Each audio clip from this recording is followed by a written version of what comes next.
Hola, Sandor. Hola, ¿Cómo estás, crack? aquí estamos. La otra semana voy a estar en Viña, yo creo que alcanzo a ir a finanzas, así que emocionado. Bien. Sí. Ya, ya.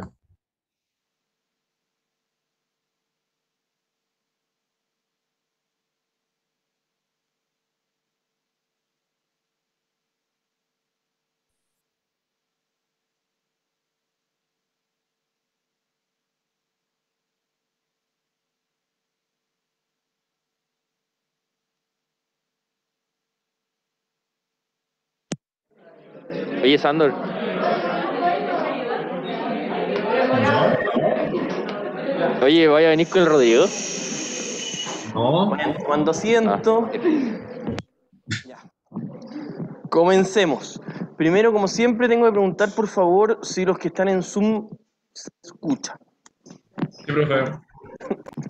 ¿Sí? ¿Todo bien? ¿Todo bien, Sandor? Ya. Comencemos. Bien, bien. Qué bueno, qué rico tener mucha asistencia presencial y los que no pueden, por distintos motivos, que puedan seguir en Zoom, también es bienvenido. Comencemos. La clase de hoy, ojalá, yo ya les comenté, la anterior fue intensa, hubo bastante materia nueva. Espero que hayan podido estudiar, que sigan de a poquito siguiendo el hilo, porque hoy día deberíamos terminar la parte conceptual pura de matemáticas financieras para ya después comenzar con ejercicios de dificultad alta. ¿Ya? Lo primero, antes de comenzar con lo que vamos a ver hoy día, la inflación, la UEF, la tasa nominal real, etcétera, etcétera, necesito que alguien me pueda explicar a grandes rasgos en qué estamos, qué hemos visto, qué ha sido lo último que vimos el martes, por qué lo vimos, por qué era interesante, por qué lo tienen que saber. ¿Sí? ¿Alguien? ¿Ya? ¿Quién me dijo? Perdón, no estoy viendo. ¿Sí? Ya, la anualidad con crecimiento, pero a nivel general, ¿qué vimos la clase pasada? O sea, ese fue uno de los puntos, lo cual está muy bien, la anualidad con crecimiento. ¿Qué cosa? Ya, ya, bien. ¿Qué más? Ya, flujos periódicos. Eso es, flujos periódicos. Esa fue gran parte de la unidad que vimos la clase pasada.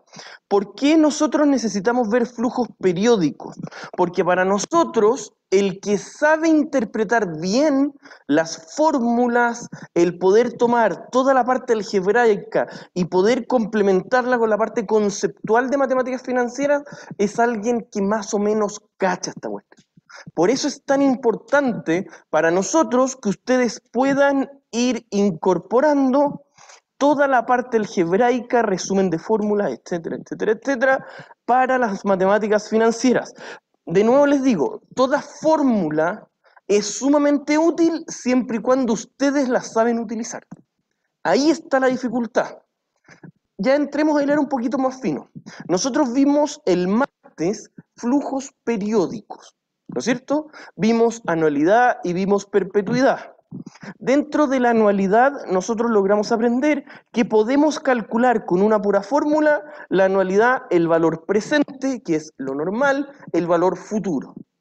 Además vimos dentro de la anualidad que podíamos calcular una anualidad anticipada y una anualidad vencida, para lo cual yo por lo menos traté de reforzar mucho de que más allá de cómo ustedes lo quieran interpretar, son la misma fórmula pero escrita de distintas maneras.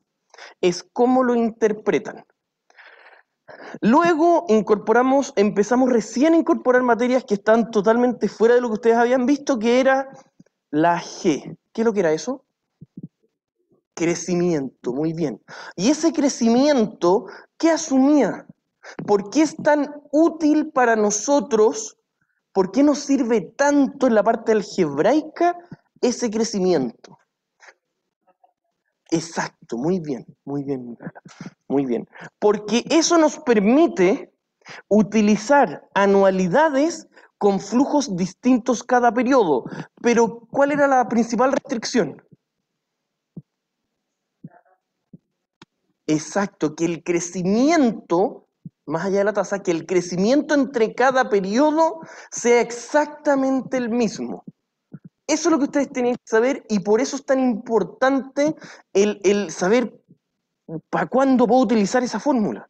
Y no solamente aprenderla de memoria porque sí, sino que ustedes ya van de a poquito a ir interpretando cuándo puedo utilizar una, cuándo puedo utilizar otra, etcétera, etcétera.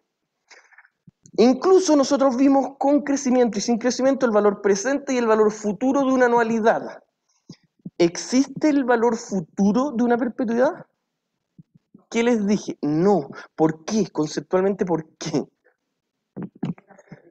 Porque va por allí. Porque los periodos son infinitos, por lo tanto no sabemos hasta dónde tendríamos que llevar a valor futuro cada uno de los pagos. Por lo tanto, no me vayan a decir que valor futuro es una perpetuidad, por favor. ¿Ya?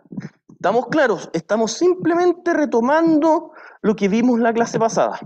Y por último, las perpetuidades con crecimiento. ¿Qué fue lo que vimos ahí? ¿Ya? ¿Y por qué? Pero no se adelante, pues en general, ¿qué es lo que pasaba con la perpetuidad? De partida, ¿cómo logramos demostrar o llegar a esa fórmula? ¿Cómo era? ¿Se acuerdan, no? Que en el fondo una perpetuidad, dígame, Mari. Es que teníamos la fórmula primero como de anualidad, ¿Ya? pero como estaba dividido en 1 más la tasa elevado al tiempo, y el tiempo iba a ir creciendo, Exacto. eso iba a tender a infinito, y al final, como toda esa fracción iba a tender a cero, entonces iba a quedar La pura fórmula por uno. por 1, eso. Ya, exactamente. Por lo tanto, lo que nosotros aprendimos de una perpetuidad, que en estricto rigor es exactamente lo mismo que una anualidad, pero con un n infinito, para que no es necesario aprenderse más fórmulas ni cosas extrañas. Es exactamente el mismo concepto, y algebraicamente nos sirve de la misma manera. ¿Ya? ¿Estamos claros? Eso es lo que vimos en la clase pasada. Para los que han leído, que espero que todos ya leyeron, para nuestro primer control de lectura voluntario, así, para el que quiera, mañana, sí, ya, para el control de lectura de mañana, que es voluntario, solo para el que quieran, justamente esa materia que vimos el martes, la clase recién pasada, me atrevería a decir que es como la más difícil de interiorizar. Por lo tanto, hay un control de lectura voluntario para eso. ¿Ya? Ese es el objetivo. El que no lo quiera dar, no hay ningún problema, no se va a ver en nada perjudicado. Pero son décimas que le pueden servir para el control de ejercicios 1. ¿Ya? ¿Están claritos con eso? ¿Sí? ¿Sí? ¿Todos claros? Ya. ¿En Zoom todos claritos? ¿Sí? ¿Alguien de Zoom que tenga alguna duda? No, Sandor se desconectó. No, estoy acá, le dije que sí. Ya. Ya, sí, exactamente. Ya, buenísimo. Cualquier duda, por favor. Sí, es que no se ve su cámara. Ay, no sé. A ver. ¿Esto? Pero no, pero debería aparecer primero, po. ¿Por qué? La apagó. La apagó. A ver. ¿Qué cosa? ¿Quién? No, ahí está prendida. Sí, ¿Estoy acá, por favor? No sé. ¿Esa? Es que no te vemos, Sandor. No, po. Ahí está. Ya, bueno, ya eso, no perdamos tiempo, ya sí. Ya, no sé. Ahí sí, ya, bueno. Y ahora sí concentrémonos. Eso es, estábamos simplemente retomando lo que nosotros ya vimos. Recuerden ir estudiando periódicamente, ir constantemente estudiando, revisando el material, viendo la bibliografía. Por cada unidad están los textos respectivos. Yo creo que tienen bastante material en donde buscar. ¿Ya? También Isidora les comentó, bueno, todos tienen los textos, ¿no es cierto? Sí, todo ya se viralizó lo suficiente. Ya. Ahora, partamos donde habíamos quedado la clase anterior. La inflación. ¿Por qué es tan importante la inflación para nosotros como financieros? Yo sé que hay gente así como que se va a ir al lado oscuro de la economía, pero dentro de la inflación, que es un tema sumamente importante para los economistas, de hecho esos son los que ellos, nuestros colegas economistas, son los que logran cuantificar el daño global de una economía cada vez que existe inflación. ¿ya? Lo cual es sumamente importante, eso es algo que tienen que saber. Fuera de talla, la economía es algo sumamente importante y que se complementa muy bien con las finanzas. Pero para nosotros, ¿por qué creen que es importante la inflación? ¿De partida alguien sabe lo que es la inflación? Así, honestamente. ¿Sí? Dígame, dígame.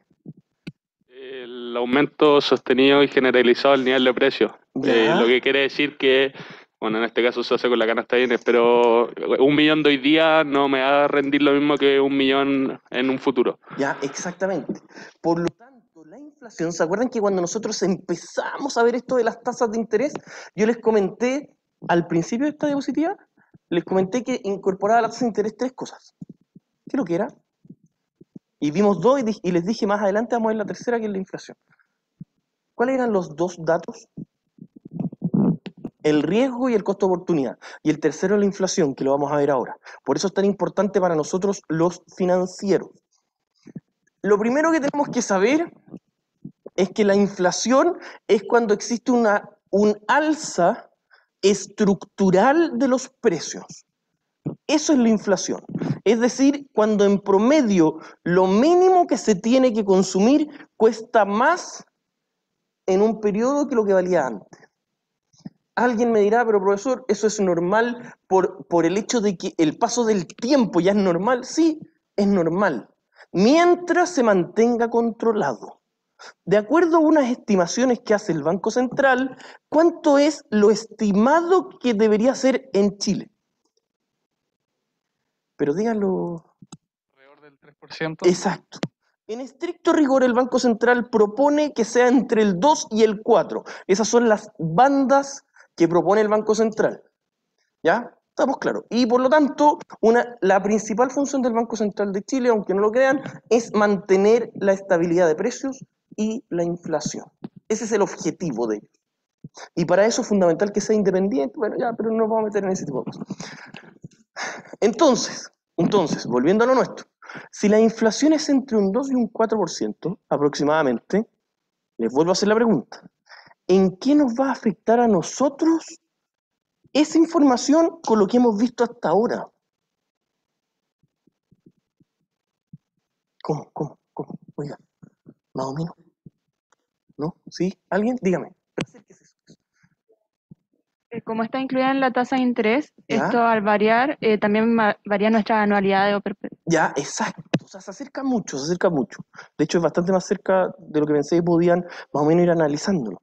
Lo que a nosotros nos pasa es que nos vamos a dar cuenta que todas las tasas que hemos hasta ahora calculado implícitamente incorporaban la inflación. Pero hubo un caballero, de apellido, ¿cuál era el apellido que les dije? Fischer, muy bien, que hizo una fórmula muy sencilla, en donde este caballero, y de hecho ahora se llama el teorema de Fischer, dice, esa fórmula que han visto hasta ahora incorpora, pero nos comenta otra cosa, nos dice, está bien, pero él presenta una fórmula en donde podemos separar las cosas.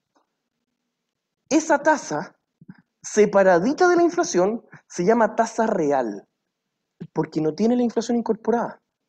Y la tasa, que es la tasa real más un poquito más, va a ser la tasa nominal, que es la que nosotros hemos utilizado hasta ahora siempre. Eso es lo que ustedes tienen que ya interiorizarnos. ¿Qué hizo? Sí, dígame. Sí, pues la incluye, por eso siempre es un poquito mayor. Y es la que nosotros hemos utilizado hasta ahora. De hecho, vamos a seguir utilizándola. Pero lo que ustedes tienen que saber es cuál es el efecto cuantitativo entre la tasa nominal y la tasa real. De hecho, si no me equivoco, es la siguiente. Ahí está la fórmula. Si la quieren anotar, la tasa nominal siempre es mayor porque es la real más algo. Pero volvamos a nuestra diapositiva que estamos acá. Por lo tanto, lo que nosotros tenemos que estudiar es cómo se comportan esas dos tasas. Si vemos esta noticia, yo siempre trato de ir pegando una noticia nueva así como en cada semestre, esta no encontré una tan actual, pero esta, si alguien nos dice eso, sube la preocupación global por la inflación y pone tensión en los mercados. Si yo les dijera, comenten esa noticia, así están en su casa, ustedes son ingenieros en formación, ingenieros comerciales, ¿qué podrían aportar ustedes? Si leen eso, sus padres le dicen, oye cabro, tú que estás estudiando esto, ¿qué efecto tiene esta cuestión? ¿Qué significa? Dígame. Al leer la noticia y considerando la fecha, uno puede asumir que debido a la reapertura económica, que como global, los ¿Ya? precios han aumentado. O sea, por ejemplo, en Es- Chile, con los ¿Mm? retiros y los IFE, es evidente el tema de la inflación. Entonces, ¿eso Exacto. qué significa? Que las personas tienen menos capacidad adquisitiva. Exactamente. Lo que pasa, muy bien, lo felicito, está muy bien su comentario. ¿Qué es lo que pasa en Chile? De hecho, mi percepción, yo en general soy un optimista, pero mi percepción es que Chile, la estructura de Chile ha aguantado bastante mejor de lo que yo pensaba. Yo creía que con la cantidad de bonos que se está dando a gente que realmente lo necesita, iba a haber demasiado efectivo circulante. ¿Y eso qué es lo que hace? Que suba muchísimo la inflación. Es verdad, en Chile la inflación está subiendo, está llegando al límite superior del 4% anual. Y puede que incluso este año se sobrepase por primera vez en 50 años o 40 años. Es verdad, puede que pase. Pero ha aguantado bastante bien contemplando el contexto. O sea, en el fondo no es que exista excesiva liquidez por un tema estructural. Existe excesiva liquidez por un tema puntual solamente. Cuando todos esos excesos de liquidez que puede existir, a lo mejor no tan orgánico en el sistema, perfectamente se pueden ir acotando. Entonces, teniéndose en cuenta, como muy bien decía su compañero, ¿qué es lo que pasa? Aquí tenemos que llegar a un equilibrio y decir, a ver, tenemos que dar ayuda a personas y empresas, pymes, etcétera, etcétera, pero tampoco tenemos que hacerlos perder poder adquisitivo al mediano plazo. Si esto no es una cuestión del Estado, así, es una cosa de que si existe exceso de liquidez en el mercado, va a hacer que en muy corto plazo las mismas personas no puedan adquirir la misma cantidad de cosas. Por eso hay que tener un equilibrio. Y para eso están nuestros colegas economistas. Ese equilibrio es difícil y para eso hay un consejo en el Banco Central que propone ideas para que eso mejore. Ya, listo. Eso era un poquito lo que quería que ustedes sepan, siempre llevándolo a temas lo más actual posible. ¿Quedó claro hasta ahí? Ya. Sigamos a la siguiente diapositiva. La inflación. ¿Qué es lo que nos pasa? Una de las cosas que nosotros como país que tenemos, como les dije, soy un excesivo optimista, y tenemos ciertas cosas muy buenas estructuralmente. Lo que a nosotros nos pasa, no sé si se los comenté esta sección el día martes, pero por ahí, por finales de los 60 y principios de los 70, Chile tenía una economía no tan estable, la verdad. Y esa economía no tan estable hizo que tuviésemos periodos de exceso de inflación, luego muy baja, luego negativa, luego de nuevo muy alta, y se mantuvo muy alta por mucho tiempo.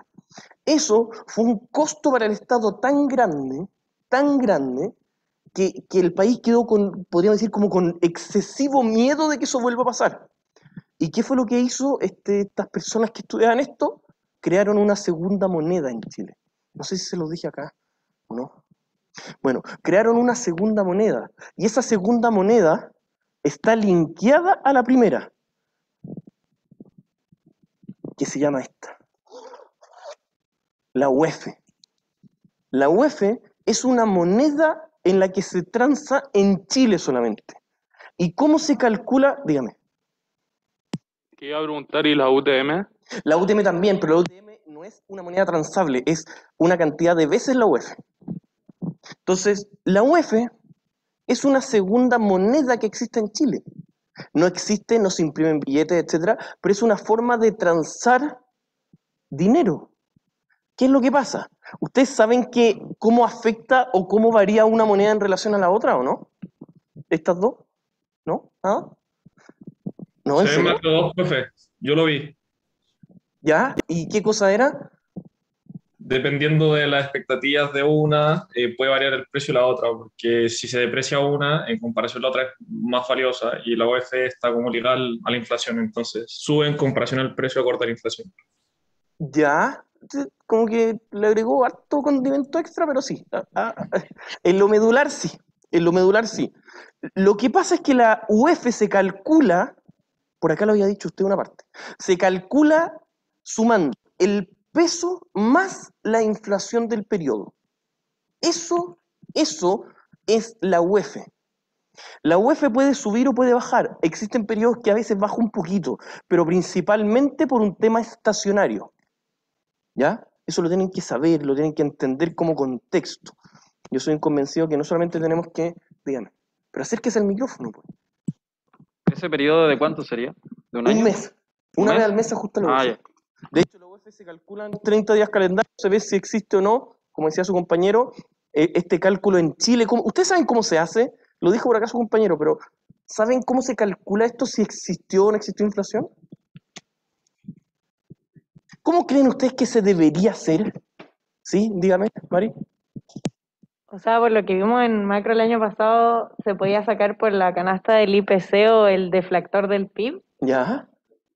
En estricto rigor, lo más técnico es hacerlo por el deflactor del PIB, pero en la práctica, se hace literalmente así, se los digo. Se hace un promedio de los productos que se estima, de acuerdo al Ministerio del Desarrollo Social, son necesarios para un consumo mínimo. ¿Cómo se le llama eso? La canasta familiar, calma. El consumo mínimo para una persona se le llama lo de la canasta familiar. ¿Saben qué es eso, no? ¿No le ha tocado nunca verlo? ¿Sí? La canasta familiar en estricto rigor es un listado literalmente de las cosas básicas que una persona necesita para subsistir. ¿Ya? Esa canasta básica se hace un promedio de la mayor cantidad de muestras que se pueda en Chile, se hace desde todo Chile cuánto cuesta y se dice, mira, para comprar toda esta canasta mínima de bienes me costó 11.500 pesos un mes. Al mes siguiente me costó 11.620. Ese diferencial se le llama índice de precios del consumidor, el IPC, que es cómo se conforma la inflación. ¿Ya? ¿Me van siguiendo? Ese IPC, como depende de productos, esos productos que, si no me equivoco, la gran mayoría son líquidos, pan, carbohidratos como fideo y cosas así, de repente son un poco estacionarios en nuestro país. Por eso de repente puede que la canasta familiar se achique en algunos meses y otros meses generalmente se agrande mes a mes. Y eso hace que se pueda calcular el precio, la inflación, el IPC, y esa inflación, ese porcentaje, se le suma a la UEF del mes siguiente. ¿Ya? ¿Quedó claro? ¿Sí? ¿Me entendieron? ¿Me entendieron? ¿Sí? ¿Estamos para no seguir dándole vuelta? Ya, listo. Con eso, ¿qué es lo que va a pasar? Primera pregunta que les hago. ¿Qué efectos prácticos tiene esto? Que existe una segunda moneda. ¿Quién gana? ¿Quién pierde? ¿Cuándo se usa? ¿Cuándo se usa la UEF? ¿Sí? Dígame. En la compra y venta de propiedades se usa. Ya, generalmente ahí. ¿Y por qué? Porque así no varía mucho, no es tan volátil como si fuese solamente el peso. Ya, se acerca mucho, pero lo voy a afinar un poquito la explicación. En Chile, por ley, para que tomen nota de eso, por ley, en Chile todo crédito de mediano a largo plazo tiene que estar en una moneda que varíe de acuerdo a la inflación. Tiene que ser así. Puede ser la UEF o incluso la otra vez estuve viendo unos créditos que eran con tasa volátil, que yo no lo había visto en Chile. Pero cada vez es más desarrollado el sistema financiero. ¿Ya? Siempre. Por lo tanto, ¿qué es lo típico que uno puede comprar o en general se puede comprar a largo plazo? Como decía su compañero, las propiedades. Incluso se ha llegado a tanto, que esto no está bien, o sea, no es algo negativo, que ya ni siquiera es algo que uno diga, mira, la propiedad está en tantos pesos, hacemos la transformación a UEF y se hace el cálculo del crédito. Ya es una cosa tan palpable para todos que la propiedad en sí ya te la dan en UEF. No sé si les ha pasado.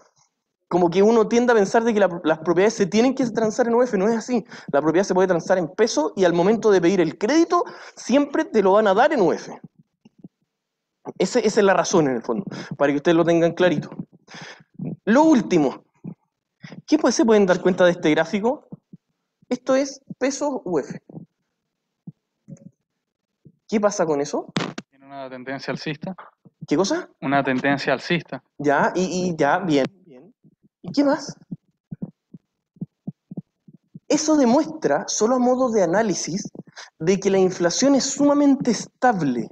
Si uno saca la pendiente de cada periodo que hay acá, la pendiente es casi la misma. O sea, la variación de la inflación es constante. No existen periodos que de repente tengamos una inflación muy alta, de repente muy baja o de repente incluso negativa. Lo que nos dice ese gráfico es que la pendiente es bastante constante en el tiempo. Eso es lo que ustedes deberían poder concluir. Eso es porque nosotros vivimos en un país bastante estable en respecto a esto. Ustedes saben, ya, pero no quiero herir susceptibilidades, pero... Bueno, cuando yo dictaba finanzas, no sé, los primeros años, hace unos 2 o 3 años, yo siempre les mostraba así como en vivo una página a los alumnos cuánto iba la inflación del año en Venezuela. Me acuerdo que una vez llegó como a 3,5% y seguía, y por ahí como a finales del 2019 ya ni siquiera hay datos de esa cuestión, para que se hagan la idea.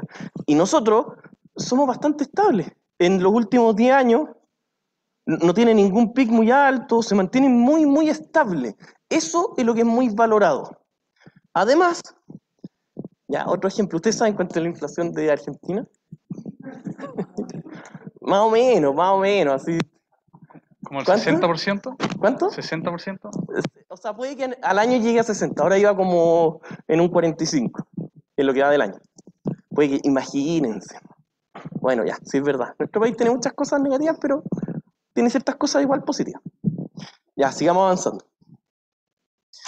Luego, ¿sí? Ah, a ver, ¿cómo veo esta cuestión?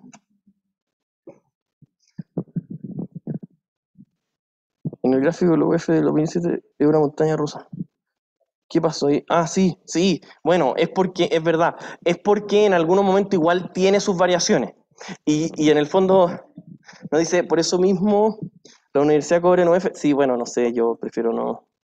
Pero sí, es una de las formas, en estricto rigor, no, pero fuera de talla, es que cuando de repente se quiere hacer un cobro de algo que es constante en el tiempo, existen generalmente en la práctica 2 formas.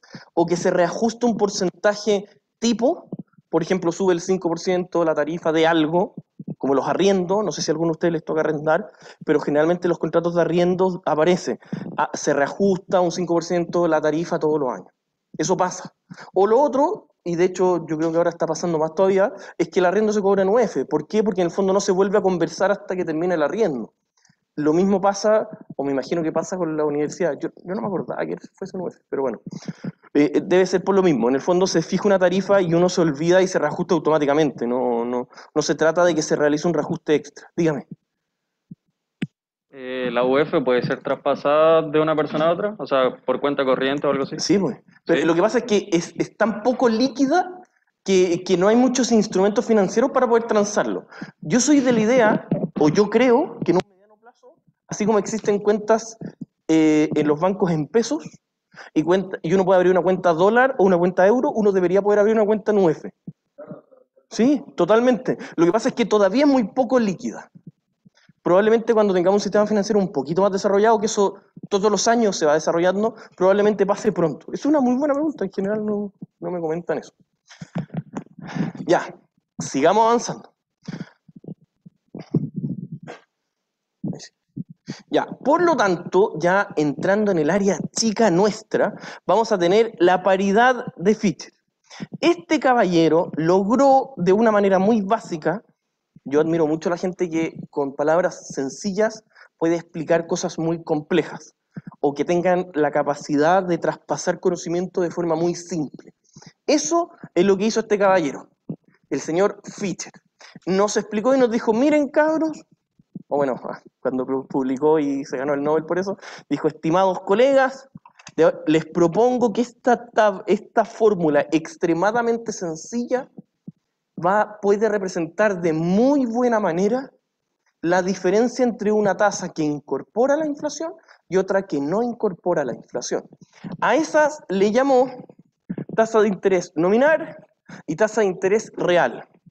Una vez me tocó, cuando estaba en mi 5º año, así como ustedes pronto, me tocó leer un par de textos y yo creo que esto es un poquito mal traducido, pero por lo menos todos nuestros textos le llaman tasa real a la tasa sin inflación. ¿Ya? Incluso les quería dar otro ejemplo real, o sea, de la vida real, bueno, sí, de la vida real, que no sé si ustedes han visto, se los comenté el martes, pero se están dando unos créditos a una tasa muy bajita. No sé si han visto. Por ayuda, principalmente los créditos Corfo, a las pymes. ¿A cuánto era esa tasa? ¿Se acuerdan que era cero, no? Pero ahora que ustedes se dan cuenta, yo espero, porque en ese momento estaba el ex decano de la escuela al lado, Ignacio.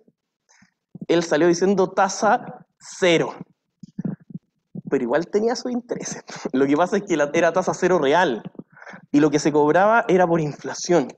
A mí me tocó revisar un par de créditos de empresas que pidieron y te cobraban. Y ahí salía explicado con una fórmula muy parecida a esta, de hecho. Era de un banco bien grande, en donde se explicaba de que en estricto rigor lo que se cobra es una tasa real cero. Pero como son créditos a plazo, a 4 años o 3 años, tiene que tener de una u otra manera incorporado el cobro de la inflación. O si no, ¿qué es lo que va a estar pasando? Si no, una persona va a pedir 1.000 y va a estar devolviendo 900. Ese es el concepto. Eso perfectamente podría ser una pregunta y un controlcito de lectura, así, para que más o menos vean. ¿Ya? ¿Me van siguiendo? Entonces tenemos la tasa de interés nominal, la tasa de interés real, y esta fórmula muy simple es para poder calcular o despejar una de otra. Tenemos varios ejercicios de eso, en donde les podemos dar ejercicios de que algo está en UEF, algo está en peso, la inflación es tanto, cuánto sería el costo de oportunidad en pesos, cuánto sería el costo de oportunidad incluyendo solo la tasa real, etcétera, etcétera, etcétera. Lo importante antes de llegar a eso, que deberíamos partir la próxima semana, es que entiendan los conceptos. Eso es lo más importante. No sé si alguien tiene alguna duda, ¿sí? De los que están en Zoom. ¿Sí? ¿No? ¿No? ¿Nadie? ¿Por qué no me Yo no, profe. ¿Sí? ¿No? Gracias. Dígame. ¿En cuál? ¿En la nominal? Sí, porque esta ya viene dada, incorpora todo. A eso es lo que se refiere que no se ajusta. La que, entre comillas, sí se ajusta o se le hace algún cambio es la real. A la real se le aplica algún cambio periódicamente y vamos a tener la nominal. Nosotros hasta ahora hemos trabajado siempre con la nominal. Nunca hemos ocupado la real. De hecho, nunca hemos hecho la separación de la inflación. Dígame. Entonces, como que la nominal trae la inflación del periodo. Ya incorporado. Ya. Es lo que hemos utilizado hasta ahora. Es que ustedes lo podrían ver de dos formas. Hasta ahora siempre hemos utilizado la nominal o que utilizamos la real, pero la inflación era cero. Es como el equivalente. Hasta ahora nunca habíamos hablado de esto. Ya. Sigamos avanzando. Ya. Luego de que ya nos quedó bastante más claro el tema de la inflación, de que lograron conocer lo que es la tasa nominal, lo que es la tasa real, el cómo se podría eventualmente aplicar en algún ejercicio, pero más importante aún que entiendan el nivel macro de lo que es la UEF, de cómo nos va a afectar en todo, que eso es lo que a mí me interesa, y trato de darle ejemplos lo más reales posible, tenemos que llegar a una herramienta sumamente práctica para nuestro curso. Esta cuestión que está acá. El cuadro de amortización. ¿Ya? Comencemos. No sé si se puede ver el captiva.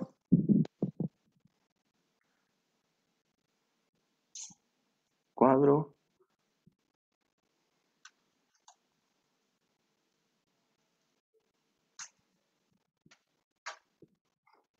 Primero, primera gran pregunta que les voy a hacer. Nosotros vimos que la esencia o una de las esencias de las matemáticas financieras se basa en los pagos periódicos, ¿no es cierto? Dentro de los pagos periódicos, nosotros aprendimos que existe la anualidad. ¿Estamos claros? Estamos claros. En la anualidad, ¿qué asumíamos? Sin crecimiento, obviamente. En la anualidad, ¿qué asumíamos de la cuota? Que siempre, muy bien, que siempre era la misma. Pero esa cuota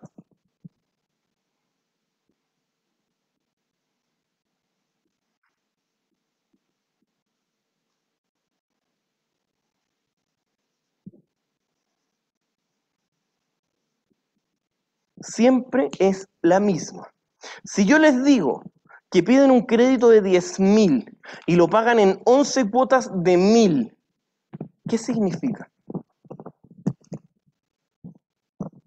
¿La última cuota va a ser interés? ¿La primera es interés? ¿Cuál? ¿Cómo?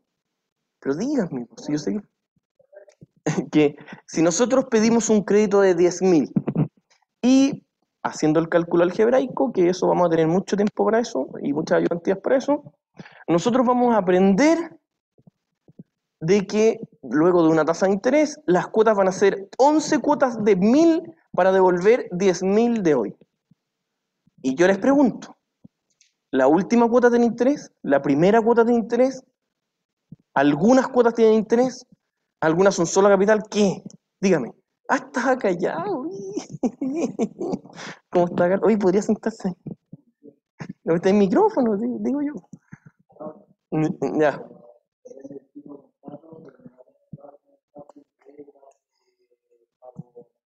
Exactamente, muy bien, muy bien. Y de hecho, o sea, me atrevería, incluso hay que pulir un poquito. Ni siquiera depende de cada tipo de contrato.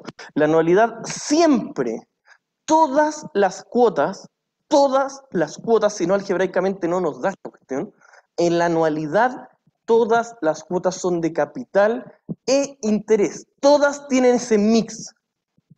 Ahora, ¿cómo calculamos esa cuestión? Pues si yo les digo, oye, compadre, si son 11 cuotas, ¿cuánto es? Dígame. Todavía no he hecho la pregunta, pero dígame. No, es que, porque la cuota de anualidad también puede ser cuotas con crecimiento, ¿no? Y ahí no serían todas las mismas. Vamos a llegar a eso, tranquilo. No, tranquilo. Sí, no me desafíe, porque podemos hacer cosas muy... Podemos agregarle muchas cosas raras. Pero por ahora partimos con esto. ¿Ya? Volvamos a lo que le estaba preguntando. Si nosotros tenemos 11 cuotas de 1.000, las cuotas son todas iguales, ya vimos que son todas iguales. Y yo les quiero preguntar, ¿cuánto es el interés que hay en la cuota 7? ¿Cómo lo hacen ustedes? Eso es algo básico en matemáticas financieras. ¿Cómo lo hacen? Ya pues. Da la amortización. Ya, bien, tabla de amortización. Ya, partamos por lo más sencillo. Confeccionemos la tabla de amortización. Dígame, Carlos.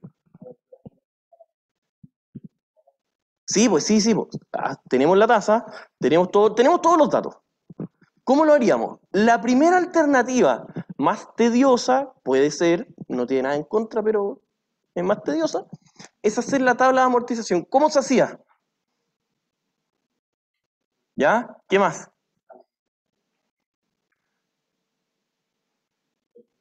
Calma.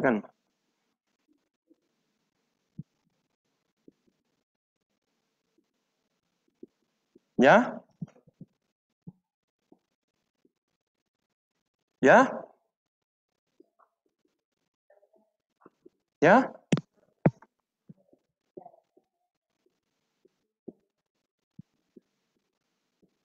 Ya.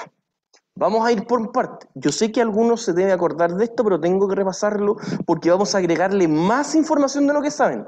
Yo les recomiendo anotar. Les recomiendo anotar. Ya. Primero, ¿cuánto es el saldo inicial en nuestro ejemplo? ¿Cuánto fue lo que pedimos? 10.000. Asumamos que la tasa, ya, da lo mismo, ya, 1%, ya, 1%. ¿El interés cuánto es? ¿Cómo se hacía? Pero levanten la mano, que no cacho. Ya, se multiplica por la tasa. Entonces, lo primero que hay que saber acá, el interés de cada cuota equivale la tasa de interés, que es fija, por el saldo inicial de esa cuota. ¿Estamos claritos? Esto es algo que yo sé que la mayoría lo entiende, lo sabe, lo debe tener claro, pero estamos reforzando, estamos repasando. Esta forma, ¿qué significa? Y ahora se empieza a poner entretenida la cuestión. ¿Cuáles son las típicas preguntas que uno les puede hacer en esto? Primero, explique por qué, o primero cuál y por qué. Vamos por parte. ¿Cuál es la cuota? Es que quería sumarlo, pero los puedo enredar. ¿Cuál es la cuota que tiene más interés y la que tiene menos interés y la que amortiza más capital? ¿Y por qué? Dígame. ¿Está anotando? ¿Veis? Ya, dígame.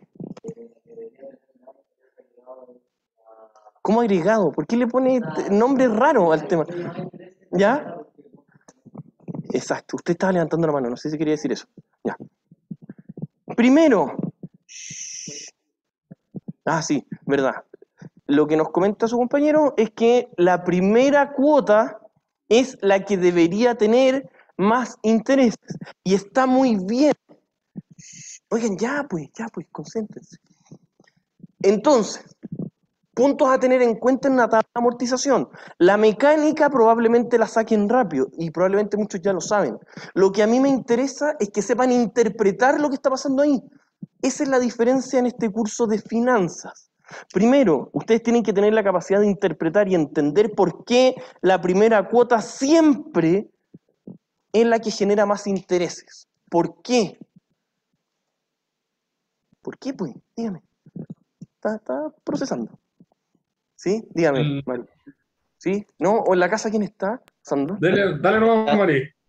Sí, ya, Mari, dígame.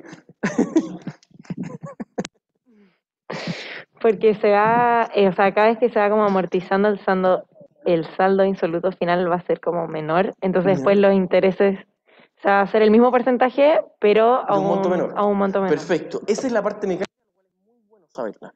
La parte conceptual que yo esperaría que ustedes me digan es porque los intereses se devengan de acuerdo a la deuda existente. La deuda cada vez va a ir bajando, como dijo muy bien Mari, y por lo tanto, dígame. No, que el Sandor me habla por interno que tiene, también la primera tiene un mayor riesgo. Ah, ya, pero no era lo que estaba buscando, pero ya, sí. Sí, pero lo que ustedes tienen que saber es lo siguiente. Primero, los intereses se devengan de acuerdo al monto total de la deuda. Por eso siempre la primera tasa va a generar un mayor interés. Eso es lo que ustedes tienen que saber. Entonces, por defecto, si la cuota es siempre la misma, era 1000.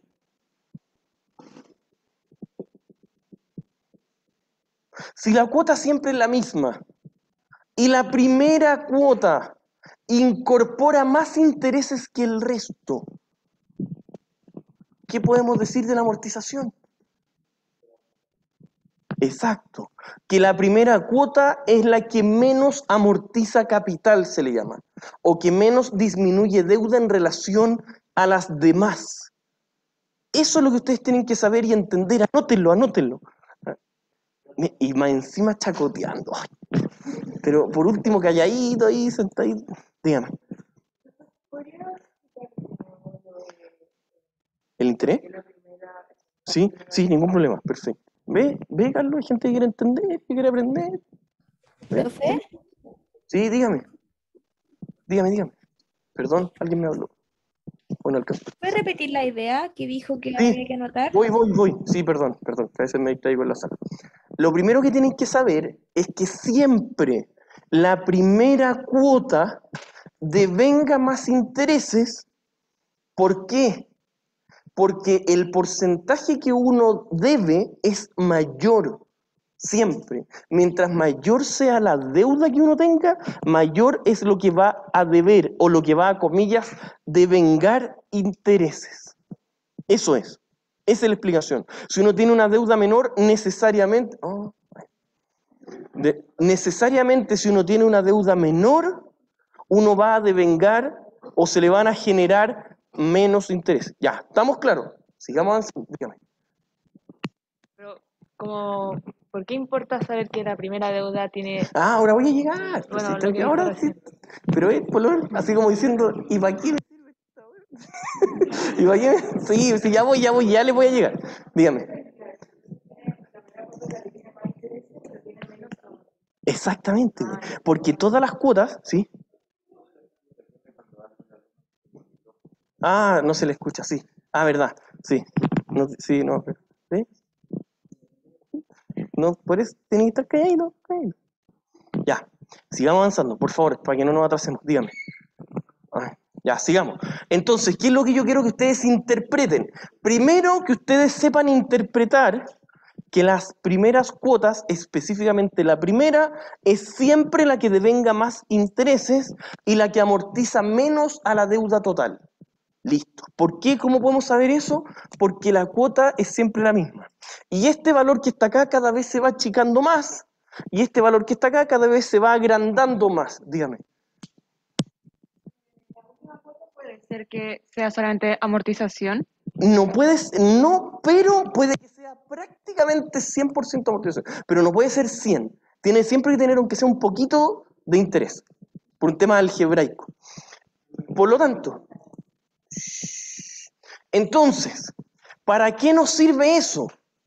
¿Por qué? Porque entendiendo esta cuestión que acabamos de expresar, podemos llegar, y ahora sí, por favor pongan atención, que esto es de lo más importante, podemos calcular el saldo inicial de cada cuota. Eventualmente vamos a llegar a eso. ¿Y por qué tienen que saber eso? Porque, y les vuelvo a decir, ¿qué pasaría si yo les pregunto, miren, son 1500 cuotas y tienen que saber cuánto fue lo que devengó interés en la cuota 789? ¿Ustedes van a hacer toda la tabla? ¿Cómo lo harían? Ya, sí. Sí, es una razón, de hecho, no es malo porque son herramientas que van a tener toda la vida, pero más allá de que lo puedan o no puedan hacer con Excel, lo que a mí me interesa es que entiendan el cómo se podría utilizar. Por favor, que sea algo serio. Dígame. ¿Y dónde, pues? ¿Dónde? ¿En qué? ¿En cómo lo aplico? Pues, ¿cómo, sí? ¿Cómo, pues? Agarro el monto la cuota que quiero buscar. Ah, pero me falta algo, espere. A ver, lo único que le pedí que sea algo serio, ¿viste? Lo único que le pedí. No, pero está bien, por lo menos está tratando, eso es muy valorado. Es de la siguiente manera, miren lo que les voy a explicar. Y acá viene lo interesante de aprender a usar bien la tabla de amortización. Primero, miren un comentario cualquiera que les voy a decir. Una persona podría hacer un ejercicio. Compró un departamento a 30 años, y ha pagado 5. Y tiene que repactar el capital que le queda en otro tipo de periodo. ¿En cuánto le quedaría la cuota?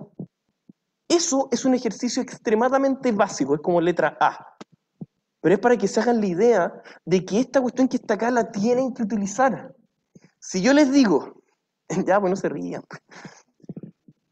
Si yo les digo de nuevo, yo quiero calcular el capital inicial de cada cuota o el interés que genera una cuota específica, como lo había dicho por ahí, pero apliquemos. Miren lo que pasa. ¿Cómo yo hubiese calculado este monto, el inicial? Con una anualidad, ¿no es cierto? ¿Y qué valor era ese de la anualidad? El valor presente. ¿No es cierto? ¿Sí o no, pues? Era el valor presente a una tasa con n periodos. El valor presente de n periodos a esa tasa. ¿Cuánto nos dio? Los 10.000. ¿Qué pasa si son 1500 cuotas? Y yo quiero saber cuánto capital insoluto hay en la cuota 1000. En la cuota número 1000, dígame. No. ¿Cuál creen ustedes? ¿Cómo? De nuevo les digo, la anualidad es una fórmula extremadamente buena, pero hay que saber implementarla, dígame. Traer a valor presente las cuotas que me quedan desde ese periodo y ese sería mi saldo inicial. Bien, perfecto. Me tiene que mandar un mail porque es un puntito premio, yo creo que amerita un puntito premio esa respuesta. Yo se las voy a explicar. Pongan atención. El concepto del valor presente de la anualidad, solo para que se den la idea, ¿sí? He tenido semestres en donde un par de alumnos tengo que la cachan al tiro. Miren, si yo tengo 1500 cuotas La anualidad, que ya hemos practicado, yo al tiro con esto empiezo a cachar que no han hecho ejercicio, ni han leído el texto. 1.500 cuotas. El valor presente con la anualidad de 1.500, con estas cuotas, con este N, dio saldo inicial 10.000. Por lo tanto, el capital insoluto, es decir, el saldo inicial de la cuota 1.000, es el valor presente con una anualidad de lo mismo. Estas cuotas, pero ¿cuánto sería el N? ¿Cuánto? No, pues, ¿cuántas? Estoy trayendo valor presente las que quedan. 500. Por lo tanto, el capital insoluto, y súper ilusamente yo traído un ejercicio, pero que nos vamos a mover como una hora más encima, donde se aplica mucho esto. El valor presente de las cuotas que quedan es el monto del capital insoluto hasta esa fecha. Eso es lo que ustedes tienen que saber. Y eso es una herramienta que yo, o sea, no es que no sé, yo podría no habérselos dicho textualmente, pero ustedes, si es que conocieran o estuviesen estudiando, más o menos la anualidad, ustedes me podrían haber dicho, oiga, profesor, pero si el valor presente de una anualidad de todas las cuotas es eso, entonces el valor presente de 500 cuotas debería ser el capital que quedó ahí, ¿no? ¿Sí o no? Eso es. Es una de las herramientas. Por lo tanto, y eso pasa mucho en la vida real. Y yo les voy a decir, miren, queda un crédito, pero en la cuota 1.000 o a los 15 años llega un banco y nos ofrece con otra tasa, con otro tipo de forma de pago, semestral, por ejemplo, a menos años pagar. ¿Cuál me conviene? ¿Cuál genera menos intereses?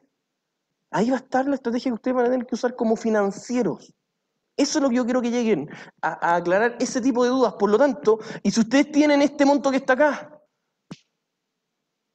voy a poder calcular el interés de este periodo, ¿no? Sí. Por lo tanto, si yo les pregunto, ¿cuánto es el interés que generó la cuota 1.000? Con una sola fórmula lo pueden hacer, con la anualidad. Y para eso es pura práctica, puro entender, puro analizar, etcétera, etcétera. Y para eso tenemos que estudiar y trabajar mucho. Van a ser fundamentales las ayudantías, los ejercicios, etcétera, etcétera. Yo personalmente voy a tratar de hacer los ejercicios acá en clase lo más difícil posible, porque en general me comentan que los hago no tan difíciles como prueba. En general a mí me gusta realizar a mí los más fáciles para ir avanzando a poquito. Y no sé, y dejar en ayudantía uno muy difícil, pero vamos probando, yo no tengo ningún problema. Si me dicen que quieren ir un poquito más despacio, podemos cambiar a uno así, le puedo pasar a Isidoro uno más difícil y ahí vamos probando, no hay ningún problema. ¿Ya? ¿Entendieron hasta acá? Esto era lo que yo quería que supieran a nivel general. Incluso miren lo que les voy a decir. Una vez hicimos una pregunta súper liviana algebraicamente, pero que a muchos les costó, esto fue en un control de ejercicios, me acuerdo. Les dijimos, ¿en qué momento una persona paga el 50% del capital? Y eran 20 años. Y se manearon enteros porque decían, ¿y cómo encuentro? ¿Y dónde veo? Y era solo hacer esto. Hacerlo con un monto, me pasé, mira, el capital insoluto que quedaba era menos, tiene que ser más acá. No, me pasé, y era solo probar. Ahí yo les podría perfectamente decir, porque ustedes se darán cuenta que si las primeras son casi puro interés, el capital yo lo paso mucho después de la mitad del tiempo. Yo voy a haber pagado mucho. Y los últimos periodos, por eso un crédito hipotecario, cuando alguien dice, no, pues que usted debe el 60% del crédito, y uno dice, pero ¿cómo si yo he pagado 10 años de 15 y debo el 60%? Sí. Y por eso ahora lo entienden.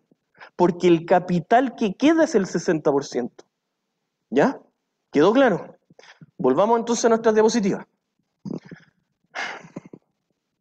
Nosotros estábamos en nuestro cuadro de amortización, en donde más o menos se explica exactamente lo mismo que ya les dije.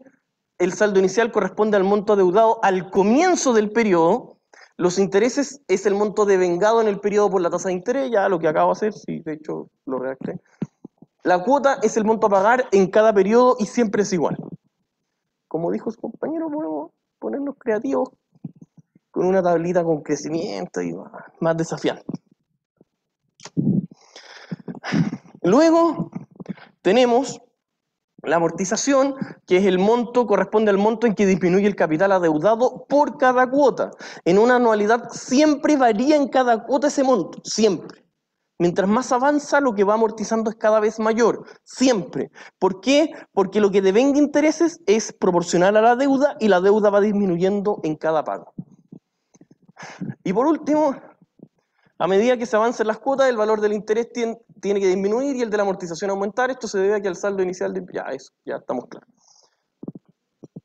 Acá nosotros tenemos, para ir cerrando, tenemos un ejercicio muy básico en donde decimos, mira, tenemos un crédito por un monto de 5 millones, 6 cuotas mensuales vencidas, tasa de interés tanto, bueno, se hace un cambio de tasa muy chiquitito, se calcula la cuota. ¿Esto por qué les dejé ese ejemplo ahí anotado?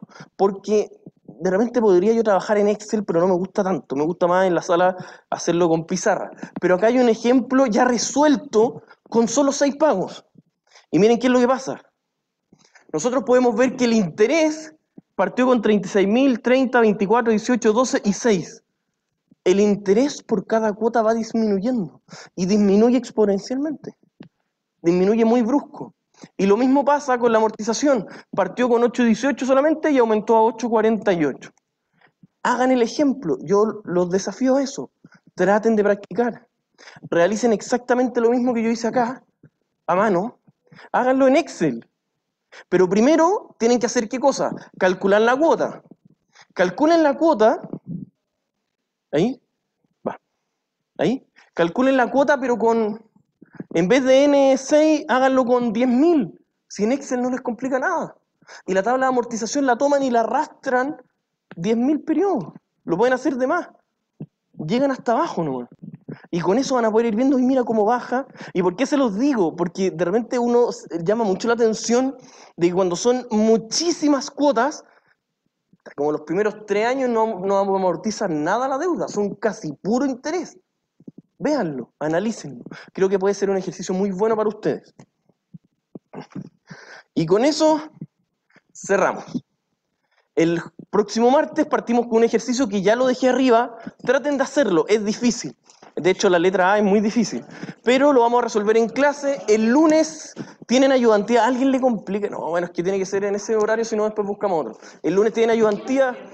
¿Ah? Es que te junté todas las secciones. Entonces, la idea es que sí, a menos que alguien le complique, van a tener que ser 2. ¿Sí? Dígame. Bueno, espérenme. Entonces...